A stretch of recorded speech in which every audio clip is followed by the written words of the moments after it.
You're listening to episode 228 of The Secular Buddhist.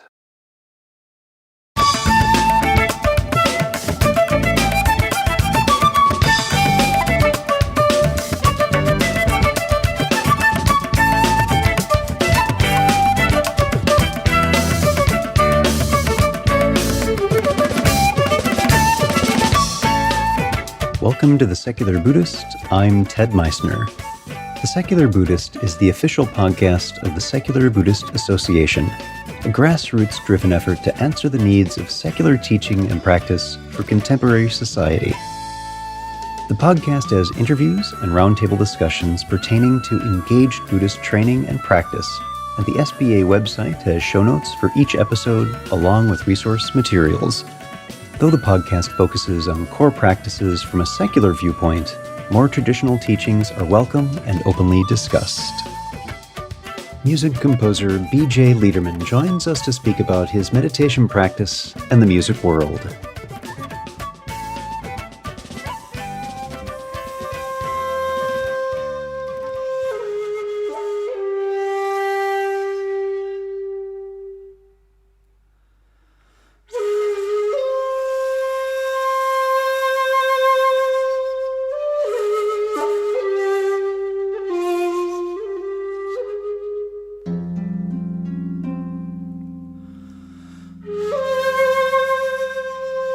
Meditation knows no bounds. Its effects can touch us in the workplace, at home, in how we relate to one another and ourselves, and even, or perhaps least surprisingly, in the creative ways we express ourselves. So what does it look like when you have an established music career and find the silence of meditation? B.J. Leiderman was asked to demo for a new morning program soon to be launched on NPR. Sitting in a friend's garage, he came up with a melody that public radio listeners have been listening to for almost 30 years. Themes for Weekend Edition, Marketplace, Wait, Don't Tell Me, and Car Talk soon followed. New York session trombonist and arranger Jim Pugh arranged many of Leiderman's best-known public radio themes. Leiderman moved to New York in the mid-1980s, where he built a successful jingle career, winning various awards including the Clio Award. Partnering with art director Howard Hoffman, Leiderman worked as creative director and copywriter for clients including Nickelodeon, Tyco Toys, and Cartoon Network. Leiderman currently lives in Virginia Beach, where he's working on his soon-to-be-released debut album, Life at the Bottom of the Dial, and Morning Edition, an album of solo piano variations on his public radio themes. Catch the B.J. Leiderman public radio tour starting this fall. So sit back, relax, and have a nice oyama sake. Our guest today is B.J. Leiderman. B.J., welcome to the podcast. Nice to be here, Ted. How you doing? Doing fine. So glad to speak with you. And before we get into what we're going to be talking about, and this is going to be a very conversational, more jazz, in honor of your role with just music, I want you to tell us a little bit about your background. Many of the listeners might recognize your work without knowing it's yours. Well, I consider myself to be the luckiest composer on the planet. I wrote the theme music for Morning Edition for NPR in 1977 when I was attending American University. I was just attending. I was, studying more or less chemistry, if you get my drift. Wasn't Pharmacological studies, is it? Yeah, wasn't doing terrifically well. The computer was sending me warnings with each report card that I better get my acting gear. And a close friend of mine who worked in the engineering department of NPR, Skip Peasy, he called me up one day and said, they're cooking up a new morning news show. Do you want to demo for it? And I said, of course. And it was about spring break, and I went home and sat down on my mom's piano and banged out this ba-da-da-da-da-da. It just came to me. And then I went over to my guitar player's backyard lab in his garage and sat down at a real crummy keyboard called a Kumar Orchestrator. Anybody back in the day probably laughing right now.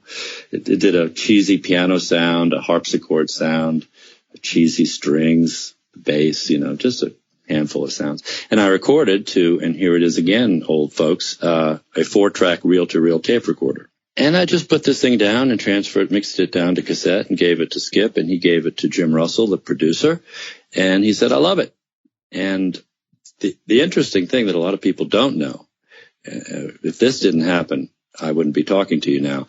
Jim left NPR a little bit before the show went on the air, and another producer, Jay Kernis, came in. And Jim walked my demo tape over to Jay's office and said, this is Leiderman's demo. We like it. Use it. And there you have it. And so after that, they had me back to do Weekend Edition. They had me back to do a couple of other shows that are not on the air now, but they were international show, news, finance type shows. Jim Russell actually went out to begin to start Marketplace. So he had me do the theme for Marketplace. And it was just one after the other. Stump the Chumps was the little segment inside Car Talk, a little cartoony type of music that when they call people to see how good the advice was that they gave them a few episodes prior. Oh, Wait, Don't Tell Me is in there too. And the last one I did was a new theme for Science Friday. When Talk of the Nation stopped airing, Science Friday survived. So I called up Ira Filato. I said, congratulations, let's celebrate. He said, are you thinking what I'm thinking? I said, yeah, let's do another theme. So there you have it. That's wonderful. Thanks for sharing that rich history with music. And let's talk about one of the reasons that you and I are chatting, meditation itself. How did you first come across that? I read a lot. I don't know exactly what book it was. You know, it may have been a book on meditation. I mean, this was certainly way before the internet was in full bloom, you know, and I still get a lot of my information now online. And it increased, my interest in it increased when I discovered the Dalai Lama and his writings. In fact, I've got the 10th anniversary edition of The Art of Happiness in front of me now. I'm rereading that. And there was just something in it that, I mean, in the idea of meditation, especially in my world, which was full of noise, you know, all kinds of noise, literal, oral noise, the noise of the business, the noise of the power structure, the noise of traveling on the road with a band. It can be mind-numbing. To tell the truth, I was not really the kind of guy who you would look at and say, oh, yeah, he's heaven made for meditation. They would say that, you know, I'm one of these crazy guys who's all over the place and constantly going. They would be right. But something in me was yearning for an alternative. And somewhere in there, I knew that if I could just introduce myself to it, you know, didn't even have hopes of becoming proficient, an expert or a pro, or achieve anything close to nirvana. But if I could just sit my butt in a chair or on a cushion. And when I first started, I just did it myself. I'd never had a teacher, which is probably not great. And it's not too late for me because I've always wanted to, but something just clicked inside me. Something just opened up. And I haven't been practicing consistently, put it that way.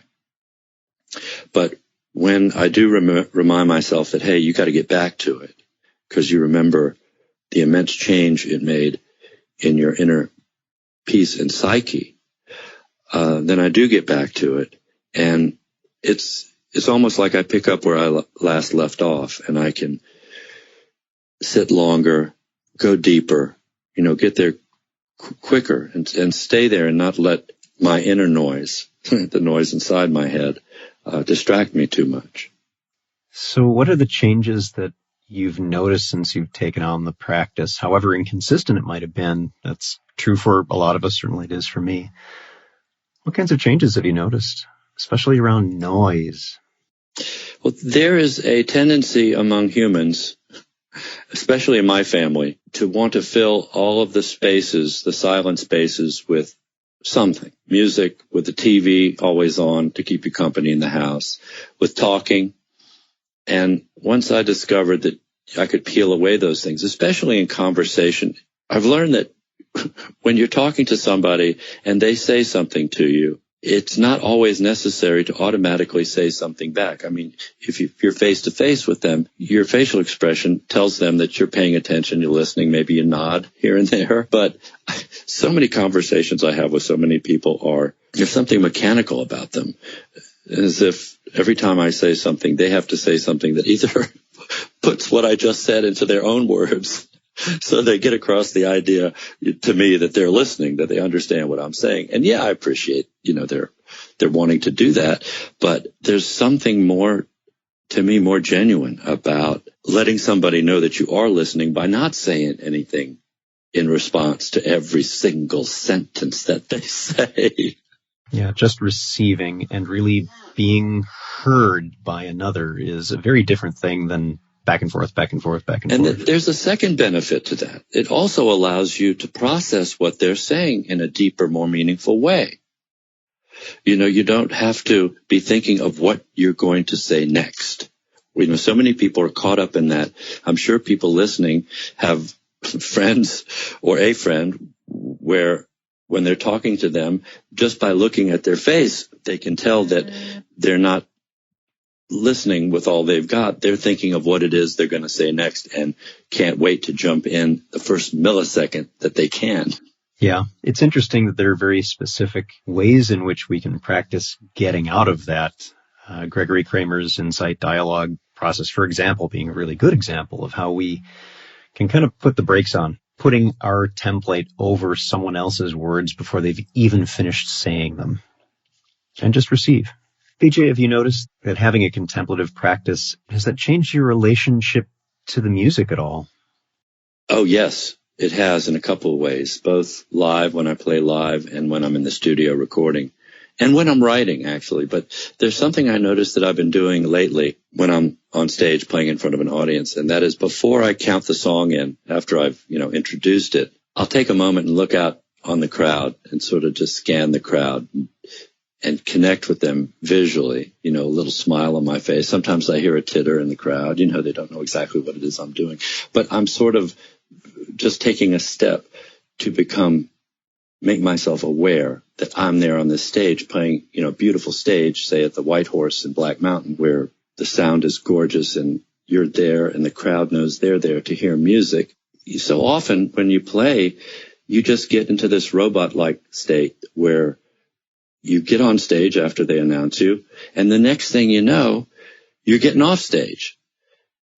And you wonder what the hell happened in between, and there's some beautiful stuff that goes on in there. And so I like to make sure I do something to, sort of shake my head out of it and make myself aware of the music that I'm playing and also my bandmates. I'm not the greatest musician in the world. I call myself the Ringo of the piano. No hit on Ringo. He was the best drummer alive. Any other drummer with the Beatles would not have been the same. But what I'm saying is what I play is not rocket science. So luckily, during most songs, I'm able to, put my hands on autopilot, so to speak, and actually look at all my other bandmates and look at their fingers, the guitar player's fingers on the fretboard, see what they're doing. Or if I'm in a groove with my piano, with my head down, rocking back and forth like, Schroeder and Peanut and Charlie Brown stuff. And I hear somebody, then I'm more aware with my hearing. My awareness is through my hearing. And one of my bandmates will do something that just floats my boat. And I will slyly turn my head to the side and look at them because they know they've just done something that's going to really please me. And we share this little smile. And so it's the awareness factor is very important, when you play music.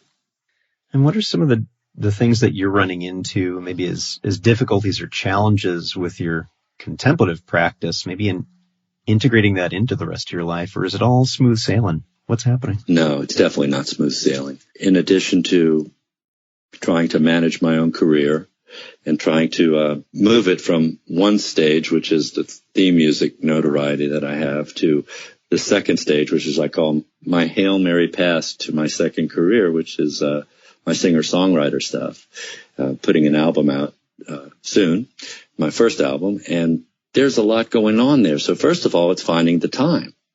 I want to make time twice a day to sit down, aim for 10 minutes, 10 minutes. I don't always get there.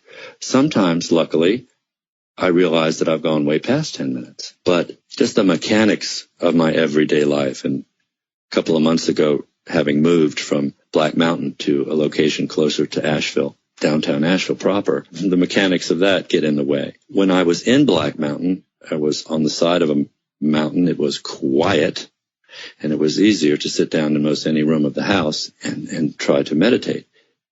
Here, it's a neighborhood, and I have a dog who tends to want to protect me and let me know when every single thing is walking by the house, whether it be a rabbit, a bird, or a squirrel.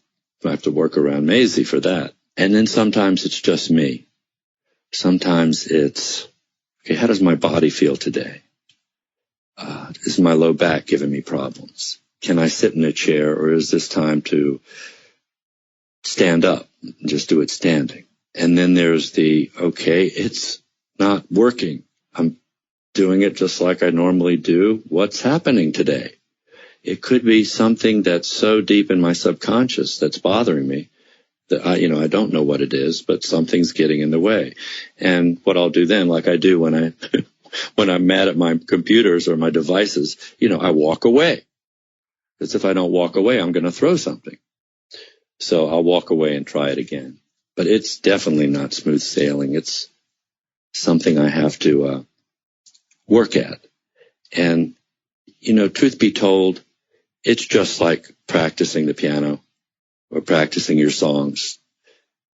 It's called practice for a reason, and the more I practice sitting, the more I practice meditating, the better it gets for me and the easier it gets for me and the more rewarding it gets for me. But I got to whip my, discipline gene into shape a little better.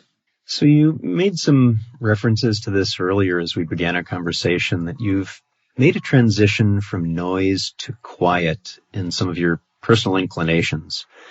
And you described a yearning for places of silence in the public in conversations you and I have had before. Tell us a little bit more about that.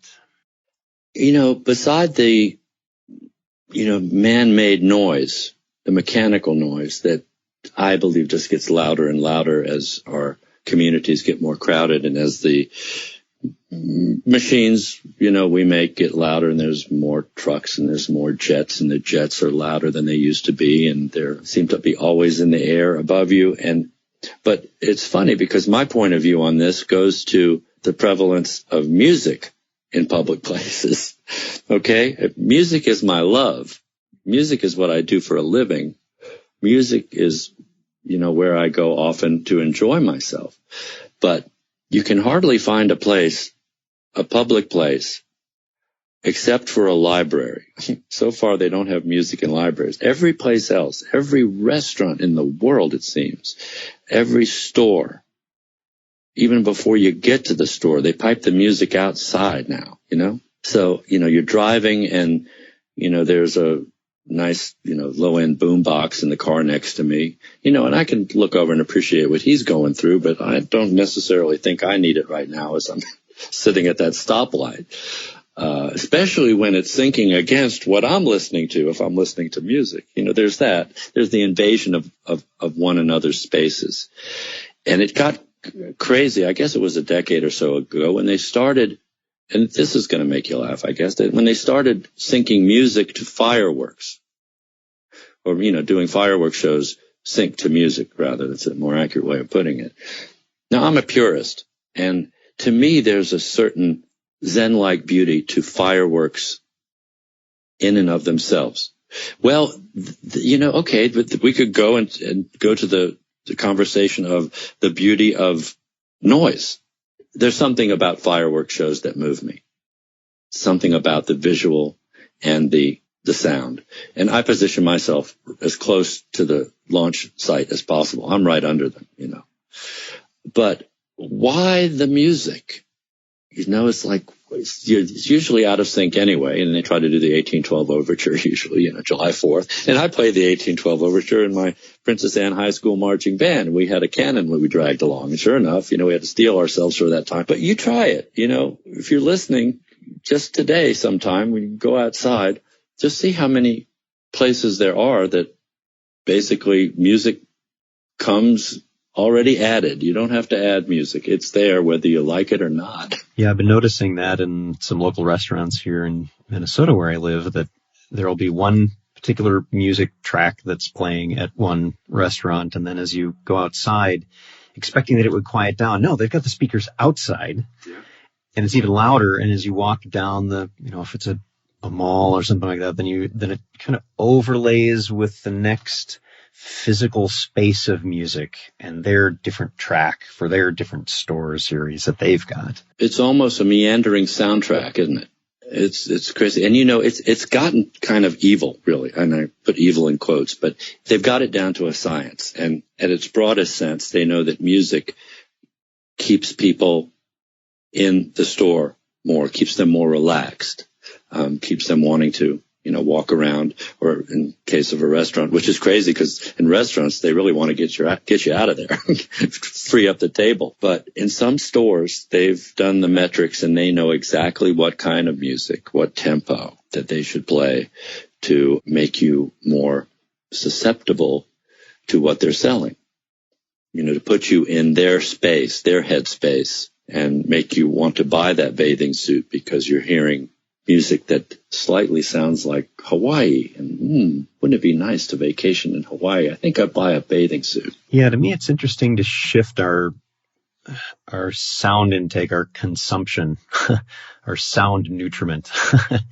to just taking a walk with the dogs. And there's a nice field near where I live, and just the sound of my shoes going through the drier grass and the taller grass, and the sound of Pogo, my dog, walking through, and what that sounds like, and the sniffing that he does when he's searching for mice in the field. And that itself is kind of wonderful music to connect with in what's otherwise a quiet that we don't really think has a richness to it.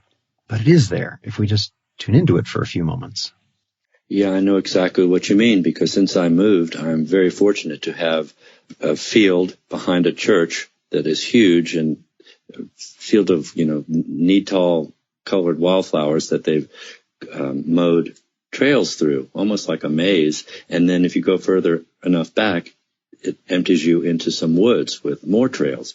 And I'm able to go with Maisie in the morning and walk and have a contemplative walk. Contemplative walk. Thank you so much. Thank you very much. And do that every day, sometimes twice a day. And, Ted, I think a lot of people, some people, I don't know, a lot, are afraid of the silence. There's something about silence to some people, and it may be true, it may be what they feel, that mean to them aloneness. I mean, I was never that way. I was luckily somebody who could live alone and not have to be with somebody 24/7. But for some people, I think they need to hear something going on in the background to convince them that they are not alone.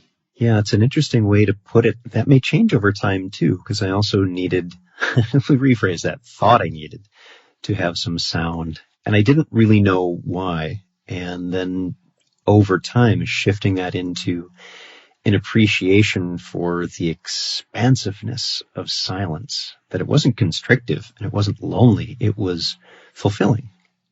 And that's a different kind of perspective that doesn't quite make sense to others, but I suspect for a lot of folks listening to the podcast, it might. I've got to go back to the woods situation one more time, because I just thought of something. When I was in Nashville, one of the gentlemen who spoke at the panel discussion, who knew, he's got a startup company that is making a program, basically. It's like WordPress for music apps. And what it does is allows you to release your album as an app. The bottom line here is to increase the bottom line for the artist. But on the web today, I was just searching around for this kind of thing, and I saw that, I think it was a Swedish band, I could be wrong, but it had released an album as an app that makes use of your mobile device's GPS, and you're only able to listen to it if you are in the woods, because that's how they want you to listen to this particular music, in the peace and quiet of a wooded environment. and the GPS knows whether you're in, a wooded environment or not, and will unlock the app for you. Isn't that crazy? That's awesome. Let's see. What would I do? I'd release my album. You can only do it if you are on a roller coaster. You only listen to Natural Public Leiderman. Oh, if you're within earshot of a National Public Radio member station. Oh, there you go. Or if you've contributed to NPR. That's right. Oh, there's all kinds of metrics. You're a genius. So, BJ, there were some other things that you'd taken some notes on for yourself that you wanted to talk about. Let's dive into some of those. What have you got for us that you want to talk about?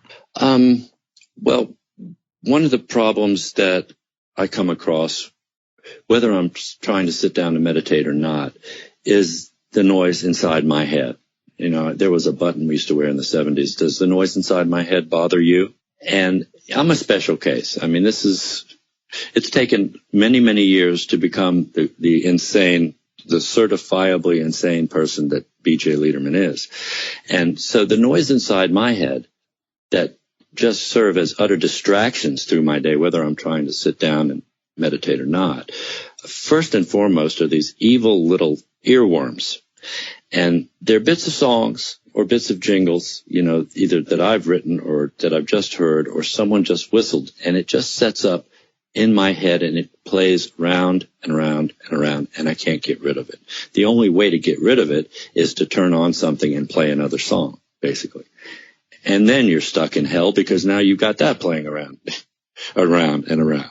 So when that's not going on, my special little treat is the voice of self-doubt. And it's the voice that's basically put there to help me be the best I can possibly be in my profession and in my life, actually.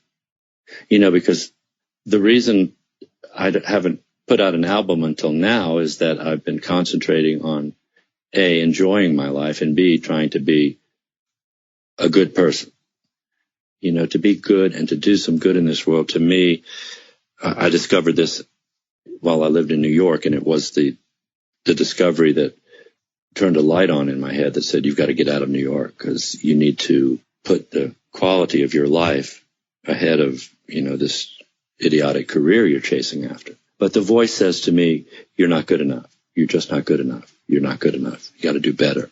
You got to do better. And that's true to an extent. It's good for an artist to want to write the best song he possibly can and not be a slacker and produce the best record he possibly can.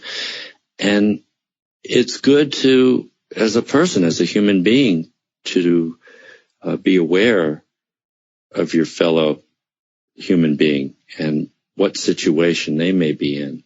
And it happened to me in Nashville. I was walking to a business meeting and sitting out on the sidewalk in front of a hotel, there was this woman, and it looked like she'd been crying. She was sitting on what looked like was her backpack.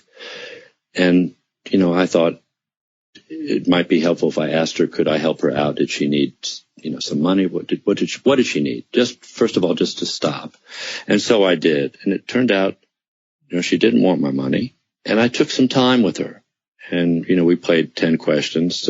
Some of them made her smile a little bit. And I got right down to the bottom of it, which was, she said, no matter what I do in this certain situation, I always tend to make things worse. And so I came to the conclusion it was a relationship thing. And so I offered one piece of unsolicited advice, and I did it in the usual Mr. Spock way. I said, Spock had this saying that, Captain, it's irrational to believe that just because things, are this bad that they're going to stay this bad. They weren't always this bad. They were different, and then they got this bad. What makes you think they're going to stay? And that just got a big laugh out of her. And then I went on my way. And you can't do that all the time. You can't do that to everybody. But I don't know how I got there from the noise in my head, but it's just one of the things I try to do. And I think we all can help move this, the inclusion and the goodness ball forward on this planet, because you can do something. Yeah, I think it's interesting, this stickiness, either as an introduced bit of music or, you get a song in your head and it's stuck there. and how that doesn't have to just be a song. It's just something spinning in your head. It can also be a judgment about yourself. I always screw this up, or I always make things worse, or whatever it is. And the stuckness itself doesn't help, because it can prevent being creative in the moment and having other options. It's constricting and closing. Yes, indeed it is. And in a lot of cases, it's just not true. It's just that you've talked yourself into it because you haven't fought the notion that you aren't good enough or this or that, whatever your earworm might be. You haven't stopped. And that's the most important thing, is, first of all, just to stop for a minute. Stop what you're doing. Stop moving. Just think about it a minute. Is this really true?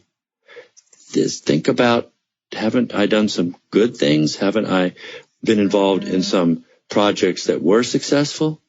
And, you'll find the answer is yes, yes, and yes. I said, well, why not give those the importance that you give the self-doubt stuff? What other things did you want to talk about, BJ? One of the things that really gets to me and makes it hard to even have a decent thought these days, and I sort of think of this as that song, everybody's talking at me.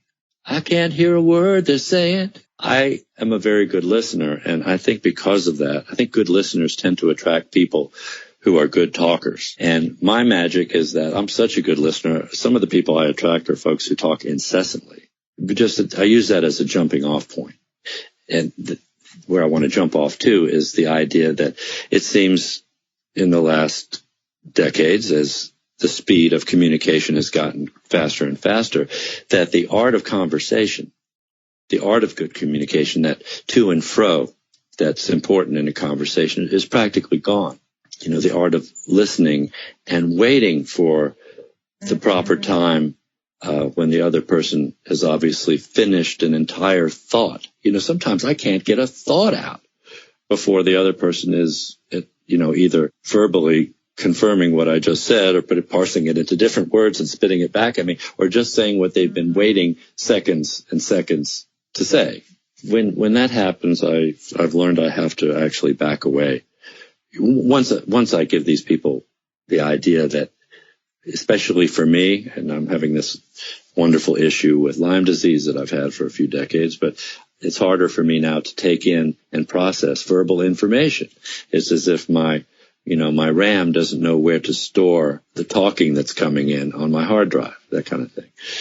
And so people who get to know me well, they know that after a while, they have to slow down on the talking, or give it to me in slower and slower bits. And, they're the ones that I have lasting relationships with. The folks that don't even, when I bring it up, it's so funny. I could audio tape some of my friends. And if you then, used a stopwatch and looked at how long I was talking versus how long they were talking, it would be 80% them, 20% me. And they still wouldn't believe it. So that's one of the things that trying to work out. Slowing down. There's nothing wrong with slowing down, especially if it makes your life richer in some way, or makes someone else's life more meaningful in some way. Yeah, it's interesting that since we can't add hours to the day, that's finite. That's a specific measure. How we slow down in our minds, in our bodies sometimes, certainly in our emotions and the spinning thoughts, creates this sense of a little more time, a little more spaciousness, a little more openness towards being able to do what you need to do. And sometimes that doing is nothing. Sometimes it's just being. And that itself creates this sense of time. Yeah, to me, and my father, is spinning in his grave if you heard me say this, but I don't necessarily attribute inherent value to doing. Okay? There's some inherent value to not doing and just being.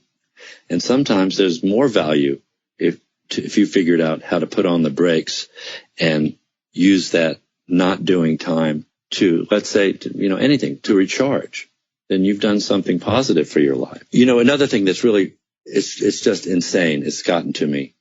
We now live in a world where our tools of communication, the internet, the cell phones. We live in these devices, these tools offer the possibility for the most rich form of communication you can imagine.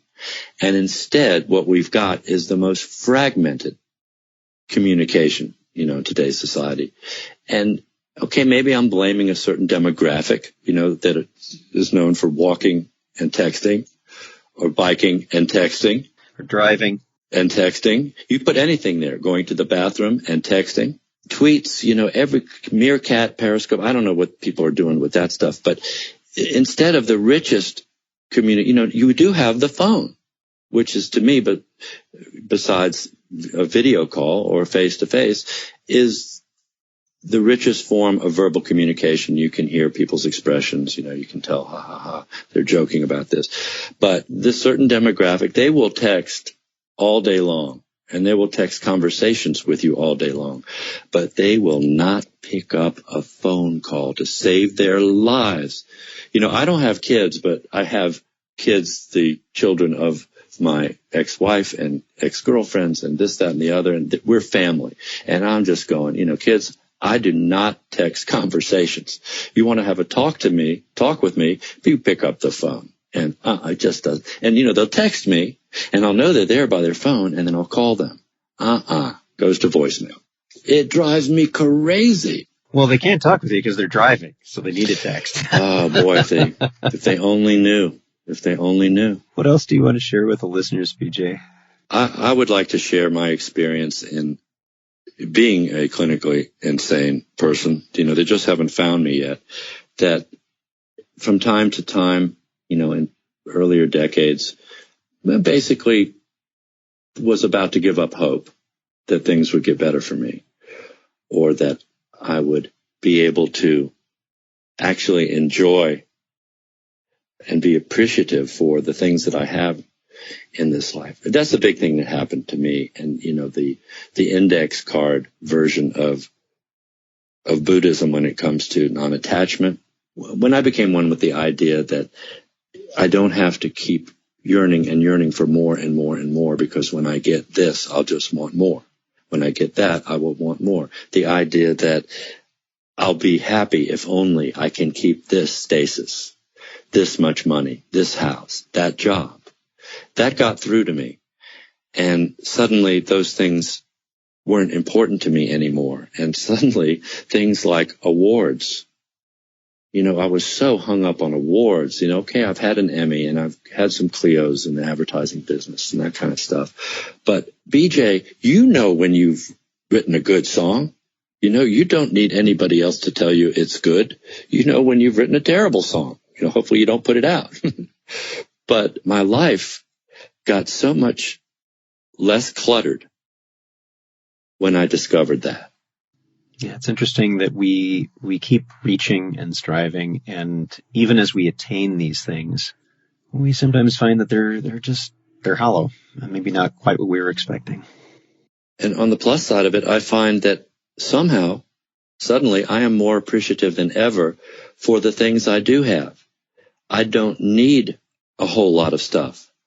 In fact, I've got too much stuff now. And after the move, I'm trying to get rid of this stuff.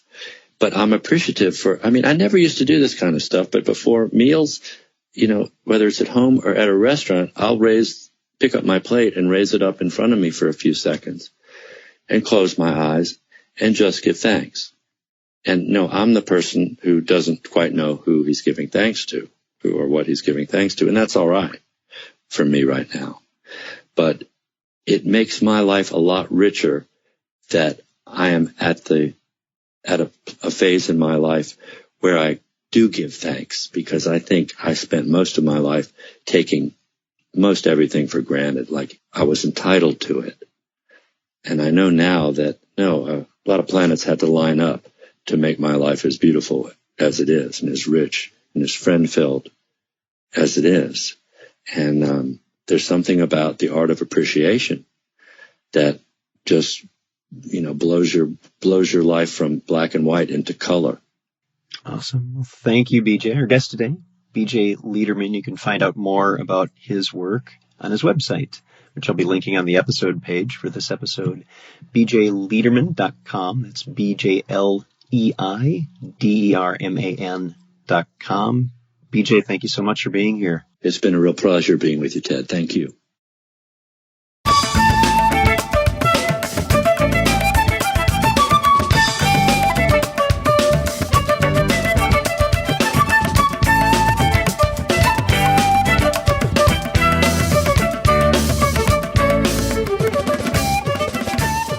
Thanks for listening. If you'd like to hear more about something you've heard in today's podcast, please come visit the SBA website at secularbuddhism.org, and you'll find an entire webpage devoted to this and every episode. Discussion about this episode can be found on the episode page itself, along with show notes. Sound editing, mixing, and mastering provided by the generosity of Anthony Dominello of StructureFromSound.com. The music for The Secular Buddhist is used by permission from John Kaizen Neptune's CD, Steps in Time. Additional music is provided courtesy of Monty Levinson of Taihei Shakuhachi and Rodrigo Rodriguez. Their websites are linked on the SBA site on the About Podcast Music page. Until next time, remember, every moment you have a choice. Make it the best you can. See you next time on The Secular Buddhist.